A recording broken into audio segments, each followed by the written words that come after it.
দাঁড়ান মাস্টারমশাই,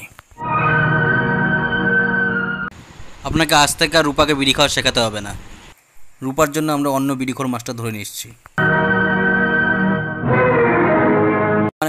মানে ও আমার জামাই, 1 নম্বরের মালখোর, রাস্তায় রাস্তায় মাল খেয়ে পড়ে থাকে। ও নমস্কার নমস্কার।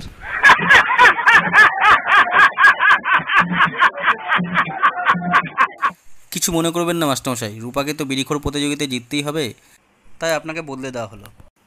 আর আপনি এখন আগের মতো বিড়ি টানতে তো পারেন না, আপনার একটা বিড়ি টানতে তো 5,000 ধোয়া বেরোয় যায়। না না, আপনি চিন্তা করবেন না, এর বদলে আমি আপনাকে 2 বস্তা গাঁজা কিনে দেবো, সেই গাঁজা টেনে আপনি বিন্দাস হয়ে পড়ে থাকবেন।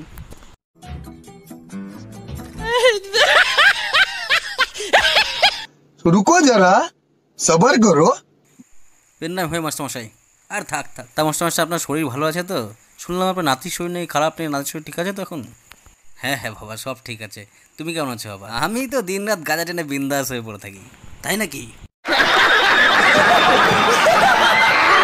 হ্যাঁ হ্যাঁ, যারা শুধু গাঁজা খায় তারা তো ভালো থাকবেই।